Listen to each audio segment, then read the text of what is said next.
Hello student, मेरा नाम है रविंद्र और आज हम करेंगे जेई के ऊपर कुछ क्वेश्चंस। लास्ट वीडियो में भी हमने कुछ क्वेश्चंस किए थे। जैसे हमारे पास एक क्वेश्चन गिवन है और फिगर भी दिया है। क्या क्वेश्चन हमारा एक बाइकॉन्वेक्स लेंस है जो कि दो प्लेनो कॉन्वेक्स लेंस से अपने मिला के बनाया है। दोनों के रिफ्रैक्टिव इंडेक्स क्वेश्चन में गिवन है। एक सरफेस जो लेफ्ट वाला है उसका 1.5 है और राइट वाले का 1.2 है। रेडियस ऑफ कर्वेचर दोनों सरफेस का 14 है। एक ऑब्जेक्ट रखा है 40 सेंटीमीटर पे। हमको बताना इमेज का बनेगी। तो सबसे पहले अपन क्या करते हैं, सबसे पहले कंबाइंड फोकल लेंथ निकालते कितनी आ रही है अलग अलग दोनों प्लेनो कॉन्वेक्स लेंस की। तो प्लेनो कॉन्वेक्स लेंस के लिए अपन अप्लाई करते lens maker formula 1/f equals to mu minus 1 into R. मान लो मैंने इसको F1 बोला। अपन अभी निकाल रहे किसका, लेफ्ट वाले का। तो 1/f1 इक्वल्स टू 1.5 माइनस 1/14। तो सॉल्व करके कितना आ जाएगा आपका, ऊपर आ जाएगा 0.5 मतलब 1/2 मतलब 28 सेंटीमीटर। सिमिलरली F2 निकाल लेते हैं। 1/f2 equals to mu minus 1/r। पर इस टाइम हमारा जो म्यू है वो 1.2 है, तो 1/f2 equals to 1.2 minus 1 divide by 14। 0.2 बचेगा, तो 0.2 का मतलब होता है 1/5, तो F2 हो गया हमारा 70। नाउ 1/कैपिटल F, दोनों ही कंबाइंड फोकल लेंथ निकालते हैं। 1/f1 प्लस 1/f2 से 1/f1, F1 is 28, F2 is 70। दोनों का एलसीएम हो गया हमारा 70। 70 लेते हैं, 140 ले लेते हैं। 140 तो ये हो गया 5, तो ये हो गया 2। तो सॉल्व करके एफ कितना आ गया हमारा 20। ये 20 सेंटीमीटर क्या आ गई, ये 20 सेंटीमीटर टोटल फोकल लेंथ आ गई। अब अप्लाई करते हैं 1/f equals to 1/v minus 1/u। अब u कितना गिवन है क्वेश्चन में, देखो 40 सेंटीमीटर पर रियल है तो -40। तो 1/20 equals to 1/v plus 1/40। 1/20 minus 1/40 is equals to 1/v। तो v कितना आ जाएगा आपका 40 सेंटीमीटर। ये आंसर होगा। ना एक और क्वेश्चन देखते हैं। ये एक और क्वेश्चन को गिवन है। एक मोनोक्रोमेटिक लाइट है is incident on glass prism. ये आपके सामने फिगर है पूरा। एट एन एंगल ए जो है आपका कैपिटल ए प्रिज्म का एंगल है। If the refractive index of the material of the prism is an, एक रे है अपनी, वो एक एंगल पे इंसिडेंस हो रही। सपोज एंगल अपन यहाँ पे मैंने लिखा नहीं है, मैं लिख देता हूँ। सपोज अपन एंगल थीटा ले लेते हैं। तो यहाँ पे अभी हमने थीटा ले लिया। थीटा क्या है, एंगल ऑफ इंसिडेंस हो गया। तो हमको कंडीशन ये निकालना है कि लाइट रे एसी फेज से बाहर हो जाए। एसी फेज कौन सा है, सपोज ये हमारा ए है, ये हमारा बी है, ये हमारा सी है। ए बी फेज पे तो इंसिडेंट हुई और एसी से बाहर हो जाए। मतलब लाइट रे क्या हो, लाइट रे अंदर जाए और उसका एसी पे टीआर नहीं हो, लाइट रे इधर बाहर हो जाए। तो हमको बताना उसके लिए कंडीशन क्या होगी। सपोज लाइट रे अपनी इंसिडेंट हो रही थीटा एंगल पे, तो ये वाला एंगल R1 होगा मेरा, तो ये वाला एंगल R2 होगा। तो हमको R2 पे कंडीशन निकालना है। तो हम सबसे पहले क्या करते हैं, ए बी फेज पे अप्लाई करते हैं। अपन ए बी फेज की बात कर रहे हैं अपन। तो लाइट रे एयर से प्रिज्म में इंटर कर रहा है, तो 1 इंटू साइन थीटा, क्योंकि बाहर एयर है, equals to n into sine R1। तो साइन R1 की वैल्यू कितनी हो जाएगी हमारे पास, साइन R1 हमारे पास हो जाएगा sine theta divide by n। इसको अपन इक्वेशन नंबर 1 दे देते हैं। और क्रिटिकल एंगल भी मैं यहाँ पे लिख देता हूँ। साइन सी जो होगा हमारा, साइन सी जो होता है वो 1/n के इक्वल होता है। अब यदि लाइट रे R2 पे आ रही है, हमको पता है कि R1 प्लस R2 जो होता है वो A के इक्वल होता है। R1 प्लस R2 A के इक्वल होता है। और हमको बोला है कि AC पे TR नहीं होना चाहिए, मतलब लाइट रे बाहर जाना चाहिए। लाइट रे बाहर जाना चाहिए मतलब R2 जो रहेगा हमारा, R2 क्या रहेगा, क्रिटिकल एंगल से छोटा रहेगा। अच्छा, R2 को तो हम A माइनस R1 बोल सकते हैं। This should be less than C। R1 की वैल्यू इक्वेशन नंबर 1 से निकाल लो। तो A minus sine inverse sine theta divide by n is less than c। अब जो c है अपना, c को भी अपन लिख सकते हैं, यहाँ पर अपन c को भी रिप्लेस कर देते हैं इक्वेशन नंबर 2 से, साइन इनवर्स 1/n। अब बस हमको थीटा निकालना है। अब थीटा निकालना थोड़ा सा कैलकुलेशन है, a minus sine inverse 1/n is less than sine inverse sine theta by n। अब आपको थीटा निकालना, तो साइन को पहले सबसे पहले इधर लाओ, साइन इनवर्स, तो साइन बन जाएगा a minus sine inverse 1/n। अब उधर क्या बचा हमारे पास, साइन थीटा बाय n। तो सबसे पहले अपन क्या करते हैं, अब n का क्रॉस मल्टीप्लाई हो जाएगा, n sine a minus sine inverse 1/n, ये पूरा ऐसा। अब साइन इनवर्स को बदल लिया हो तो ये साइन इनवर्स बन जाए, and this should be less than theta. ये आपका आंसर आ गया।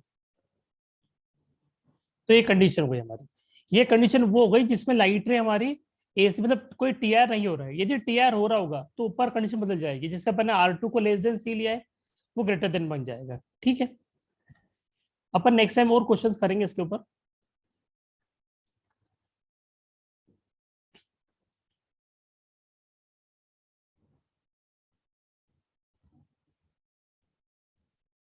कुछ और क्वेश्चन करते हैं।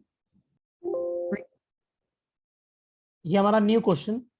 इस क्वेश्चन में क्या बोला है, फिगर गिवन हमारे सामने, टू आइडेंटिकल ग्लास रॉड है, S1 S2 है, दोनों का रिफ्लेक्टिव इंडेक्स 1.5 है, एक कॉन्वेक्स है, रेडियस ऑफ कर्वेचर 10 सेंटीमीटर दिया है, they are placed with curvature surface at distance d। दोनों का कर्वेचर सरफेस जो d डिस्टेंस अपार्ट है, फिगर में गिवन भी है, with their axis align. When point P जो कि 50 सेंटीमीटर में प्लेस्ड है S1 में, on its axis from the curvature face, the light rays emitting from it, जो लाइट रे यहाँ से निकल रही है वो S2 में जा रही पैरेलल। तो बताना है कि डिस्टेंस d कितना होगा। तो इसको अप्लाई करते हैं यूजिंग रिफ्लेक्शन फार्मूला। और अप्लाई करते हैं n2 माइनस n1, और अप्लाई करते हैं इसको n2 minus n1 by r equals to n2 by v minus n1 by u। ये अपन अप्लाई कर रहे हैं पहले S1 के लिए। कितना है n2, देखो अपना n2 मतलब ये 1.5 है, इधर एयर है, तो लाइट रे किस में जा रही है, एयर में जा रही है, तो 1, n1 कितना 1.5, r हो जाएगा नेगेटिव बिकॉज ये कॉन्केव सरफेस है, और r कितना गिवन है अपन को क्वेश्चन में, r गिवन है हमको क्वेश्चन में 10, तो माइनस का 10। इमेज किस में बनेगी, 1 में, मतलब एयर में। ऑब्जेक्ट का रखा है 1.5 में 50 सेंटीमीटर पे। इसको सॉल्व कर लेते हैं तो ये 1/20 बन गया, माइनस 1.5 का मतलब 3/2 होता है, तो 3/100 इक्वल्स टू 1/v। तो v कितना हो जाएगा हमारा, हो जाएगा 100/2 मतलब 50 सेंटीमीटर। यदि मैं आपको इसका फिगर बना के होता हूँ थोड़ा सा रफ, तो इस तरह से कुछ बनेगा कि लाइट रे यहाँ से जाएगी और वो लाइट रे यहाँ पे कहीं पे आके मीट कर रही है। पर ऐसा बोला है कि जब लाइट रे यहाँ से निकलती है तो S2 के अंदर कैसी आती है, पैरेलल। तो चलो अब S2 के लिए अप्लाई कर लेते हैं। S2 के लिए अप्लाई करने गए अपन तो वैल्यूज पुट करते हुए S2 के लिए अप्लाई करते हैं। ये डिस्टेंस कितना आ गया, 50 आ गया, तो ये वाला ऑब्जेक्ट डिस्टेंस कितना बचेगा। अब देखो लाइट रे किस में जाएगी, वापस से फार्मूला तो वही लगाना अपन को, n2 minus n1 divide by r n2 by v minus n1 by u। अब लाइट रे किस में जा रही है, 1.5 में जा रही है, किसमें से आ रही है, एयर में से। अब r पॉजिटिव हो जाएगा, इमेज का बन रही है इन्फिनिटी पे, बिकॉज लाइट रे पैरेलल हो गई तो ये पूरा 0 हो गया। ऑब्जेक्ट रखा है अपना 1 में, एयर में रखा हुआ है, और ये जो डिस्टेंस है, ये डिस्टेंस हमारा हो गया d माइनस 50, क्योंकि ये वाला डिस्टेंस अपने 50 आ चुका है, ये अपन अभी निकाल दिया, 50 आ गया ये। तो 1/d माइनस 50, ये बचेगा 1/20 equals to 1/d minus 50, means d minus 50 equals to 20, तो d इक्वल्स टू 70। ये आंसर हो गया। नेक्स्ट क्वेश्चन देखते हैं। ये क्वेश्चन दिया हमको, ये भी जेई का क्वेश्चन है। अब monochromatic beam of light, incident angle उसका 60 डिग्री दे रखा है अपन को, फेस दे रखा है एबी, जो भी इक्विलेटर प्रिज्म पे इंसिडेंट हो रही है, और इस तरह से हो रही है कि जो लाइट रे इमर्ज कर रही है थीटा एंगल के साथ। अपन को बोला है कि जो ये जो प्रिज्म है, प्रिज्म का रिफ्रैक्टिव इंडेक्स है एन जो है, उसकी वैल्यू हमको √3 गिवन है, और ये एक इक्विलेटर प्रिज्म है। थीटा की वैल्यू उसने बोल दी 60 डिग्री है, तो हमको D theta by D N निकालना है, जिसकी वैल्यू एम है, ये मेंशन है यहाँ पे। तो हमको एम ही निकालना है कि एम क्या होगा। तो हमको सबसे पहले क्या करना पड़ेगा, सब कुछ पहले एन के रिस्पेक्ट में लेके आते हैं, फिर डिफरेंशिएट कर लेंगे। तो सबसे पहले अपन इसमें अप्लाई करते हैं, ये R1 निकाल लेता हूँ सबसे पहले मैं, पहला जो एंगल है अपना। तो 1 into sine 60 equals to √3 into sine R1, sorry अभी अपन √3 आखिरी में डाल देंगे, अभी अपन सिर्फ उस पर निकाल लेते हैं, एन इंटू साइन R1। तो साइन R1 कितना हो जाएगा हमारे पास, √3n/2। अब ये वाला एंगल कितना हो गया अपना R2। इस R2 को अपन क्या लिख सकते हैं, देखो अपन को पता है कि ये इक्विलेटर प्रिज्म है, और R1 प्लस R2 क्या होता है, R1 प्लस R2 हमारा 60 होता है। तो अपन एक काम करते हैं, इस R1 को अपन R1 की जगह R रहने देते हैं, और R2 की जगह अपन 60 माइनस R कर देंगे, तो ये अपना R हो जाएगा, तो ये अपना 60 माइनस R हो जाएगा। तो इसको अपन R1 ले लेते हैं। तो अब आप अप्लाई करते हैं अपन उस वाले सरफेस के लिए, तो n into sine 60 minus R equals to 1 into sine theta. अपन साइन 60 माइनस R को साइन a माइनस बी से ओपन कर लेते हैं, मैं इसको इधर लिखता हूँ, n sine a minus B apply करते, तो साइन a माइनस बी होता है sine a cos B minus cos sine B, तो ये हो जाएगा अपना साइन a की जगह पे √3/2 cos R minus sine R into cos 60 मतलब 1/2, this should be equals to sine theta. अब साइन आर की वैल्यू हमारे पास है √3n/2, तो यहाँ पे डाल देते हैं अपन वैल्यू, इस n का अंदर मल्टीप्लाई भी कर लेता हूँ, तो √3n, ये √3n cos R into n sine R, और जो 2 लिखा था उस 2 को अपन क्रॉस मल्टीप्लाई कर देंगे। अब कॉस आर की जगह अपन क्या लिख सकते हैं, कॉस और को हम लिख सकते हैं √1 minus sine square R, sine square R minus n sine R।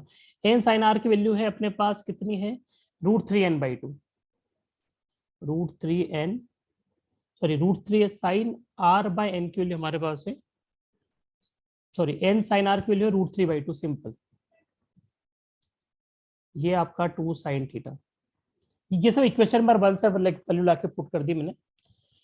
अब हमारा क्या होगा, साइन 60, एक सेकंड, ये यहाँ पे थोड़ा सा मिसप्रिंट हो गई मेरे से, गलती हो गई, ये पाई n होगा, ठीक है। अब आगे अपन देखते हैं, साइन आर की वैल्यू यहाँ पे डाल देते हैं, तो ये √3n हो गया, √1 माइनस साइन आर की वैल्यू 1 से डाल दो यहाँ पे, तो स्क्वायर भी कर देते हैं, तो 3/4 n square minus √3/2 equals to 2 sine theta. अब थोड़ा एलसीएम ले लेते हैं, तो ये बन जाएगा √3n, नीचे से हो जाएगा 2n, ये एलसीएम लेके बन गया 4n स्क्वायर माइनस 3 पूरे का root minus √3/2, this should be equals to 2 sine theta. और थोड़ा सॉल्व कर लेते हैं, 10n से n कट जाएगा अपना, 2 का और क्रॉस मल्टीप्लाई कर देते, तो ये बचा √4n minus 3 minus √3 equals to 4 sine theta. Now differentiate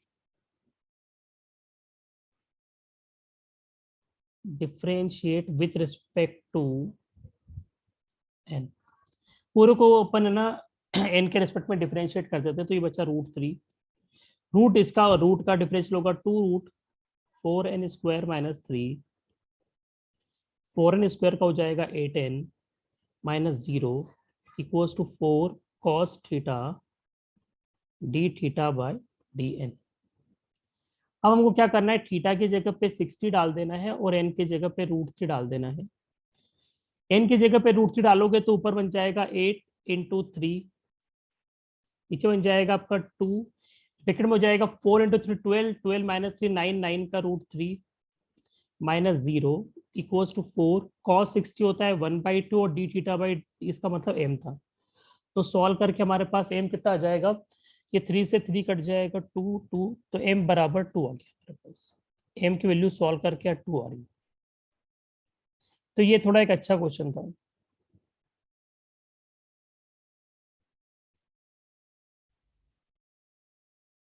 ये एक और क्वेश्चन हमारा, जैसा कि फिगर दिया है अपन को, एक अपने पास एक राइट एंगल प्रिज्म है जिसका रेफरेंस इंडेक्स √2 दिया है, एक लाइट रे आ रही है एंगल अल्फा पे, और इस प्रिज्म का जो एंगल दिया है थीटा दे रखा है, और हमको इस क्वेश्चन में बोला है कि अल्फा की मिनिमम वैल्यू निकालो ताकि लाइट रे अपनी पीआर पर टोटल इंटरनल रिफ्लेक्शन करे। क्वेश्चन मेंशन है सब कुछ, तो करते स्टार्ट। अल्फा की अपन को वैल्यू दे रखी है 45 डिग्री, अल्फा की जो वैल्यू है ना वो 45 दे रखी है हमको। तो अपन एक काम करते हैं, हमको तो थीटा फाइंड आउट करना है। हम सबसे पहले एक काम करते हैं, हम सबसे पहले तो इसका आर निकाले थे, जब लाइट रे अंदर आ रही है तो उसका R1 कितना होगा, तो स्नेल्स लॉ अप्लाई करते हैं। तो 1 इंटू साइन अल्फा मतलब means 45, this should be equals to √2 into sine R1। तो ये 1/√2 हो गया हमारा, इक्वल्स टू √2 साइन R1। तो R1 हो जाएगा हमारा 1/2 मतलब 30 डिग्री, मतलब लाइट रे अंदर आ रही कितने एंगल पे, 30 डिग्री पर। सपोज ये लाइट रे अंदर आ रही, अब यहाँ पे हमको TR करवाना है, मतलब लाइट रे कम से कम क्रिटिकल एंगल पे आना चाहिए। अब क्रिटिकल एंगल कितना होता है, साइन सी इक्वल्स टू 1/μ, मतलब यहाँ पे 1/n होगा वो, और n की वैल्यू कितनी दी हमको, √2। तो sine C equals to 1/√2 means C equals to हो जाएगा 45 डिग्री। तो ये वाला एंगल हो गया 45। अब हमसे मिनिमम एंगल पूछा है। मिनिमम क्यों पूछा है, यदि मान लो आपका अल्फा 45 से यदि कम हो गया, 45 से कम हुआ, तो जो आपका R1 है, जो अपना R1 आया था, देखो R1 अपना कितना आया अभी, R1 अपना आया 30 डिग्री। आपका R1 जो है 30 आया, अल्फा की वैल्यू कम होगी तो ये 30 से कम हो जाएगा, ये 30 से कम हो जाएगा तो याला एंगल बढ़ जाएगा, याला एंगल बढ़ जाएगा तो याला एंगल ऑफ इंसिडेंस 45 से कम हो जाएगा। मतलब लाइट रे बाहर जाने की पॉसिबिलिटी बढ़ जाएगी उसकी, मतलब TR पॉसिबल नहीं होगा। अब हमको तो पता करना है थीटा कितना होगा, अब ये भी पता करना कोई मुश्किल नहीं है सब। देखो ये एंगल 90 डिग्री हमारा, ये वाला एंगल कितना हो जाएगा, ये वाला एंगल भी हो जाएगा 45, ये भी एंगल हो जाएगा हमारा 45। इस ट्राइंगल में अप्लाई कर लेते हैं अपन, ये ट्राइंगल मान लो POM बोल देता हूँ सही, ये ट्राइंगल POM, एंगल सब प्रॉपर्टी अप्लाई करते, ऊपर एंगल थीटा है, ये वाला एंगल 90 डिग्री, ओ पे देखो, ओ पे एंगल कितना 90 plus 30, 90 degree plus 30 degree plus 45, this should be equals to 180। तो थीटा कितना आ जाएगा 15 डिग्री। इस तरह से करना था। आपको अच्छा लगा हो तो प्लीज चैनल को लाइक करना, सब्सक्राइब करना, और ये जो मैंने आपको जितना ही बताया मैं आपको उसका PDF में लिंक दे दूंगा। ओके।